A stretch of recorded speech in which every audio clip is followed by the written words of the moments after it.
Jesus is the rock on which we stand. Kini nga tent meeting, this is a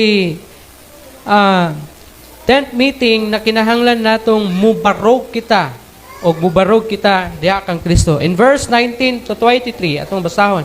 Verse 19 and 20 to 23, ingon pa, ug siya mingon, akong pagion ang tanan nakong kaayo diha sa imong atubangan, ug ipadayag nako diha sa imong atubangan ang akong ngalan, Yahweh. Ug ako magpaunguron, puanguron niatong buot na akong hatagan ug puangod ug magpakita ako og kaluoy niatong buot na akong kaluy-an. Siya miingon, apan dili ikaw makakita sa akong naong, kay ang tao dili mahimong makakita kanako og mabuhi. Ug ang Ginoo miingon, tan-awa, adunay dapit duol kanako, diin magtindog ikaw sa ibabaw sa bato. Og samtang ang akong himaya mulabay, ibutang ko ikaw sa usa ka liki sa bato, og tabunan ko ikaw sa akong kamot, hangtod nga mosaylo ako. Unya, kuhaon na kong akong kamot, og ikaw makakita sa akong likod, apan akong naong dili makita. Kung mingon tagbubarog kita, ibabaw sa bato si Jesus ang atong gikinahanglan.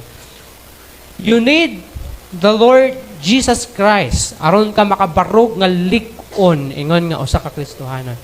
Barog ibabaw sa bato. Ingon pa, we are safe in Jesus. Kung kita mubarog, mutago diha ibabaw sa bato, kita safe ug wala gayoy bisan unsa nga mudangat ngani kanato.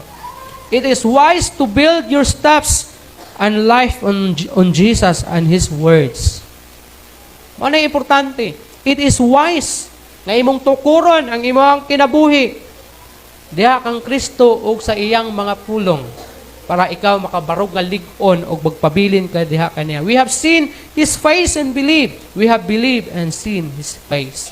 Importante na ikaw musalig, mutuo kang Ginoong Hesukristo. Ikatulo, ask God for mercy, compassion, and grace. Diya sa tent making, you can ask God for mercy, compassion, and grace. Mo nang maghimo kita og sa ka lugar, tent meeting, para sa paghangyo sa Ginoo, because God is merciful, full of compassion, and He is graceful. Grabe ang atong Ginoo.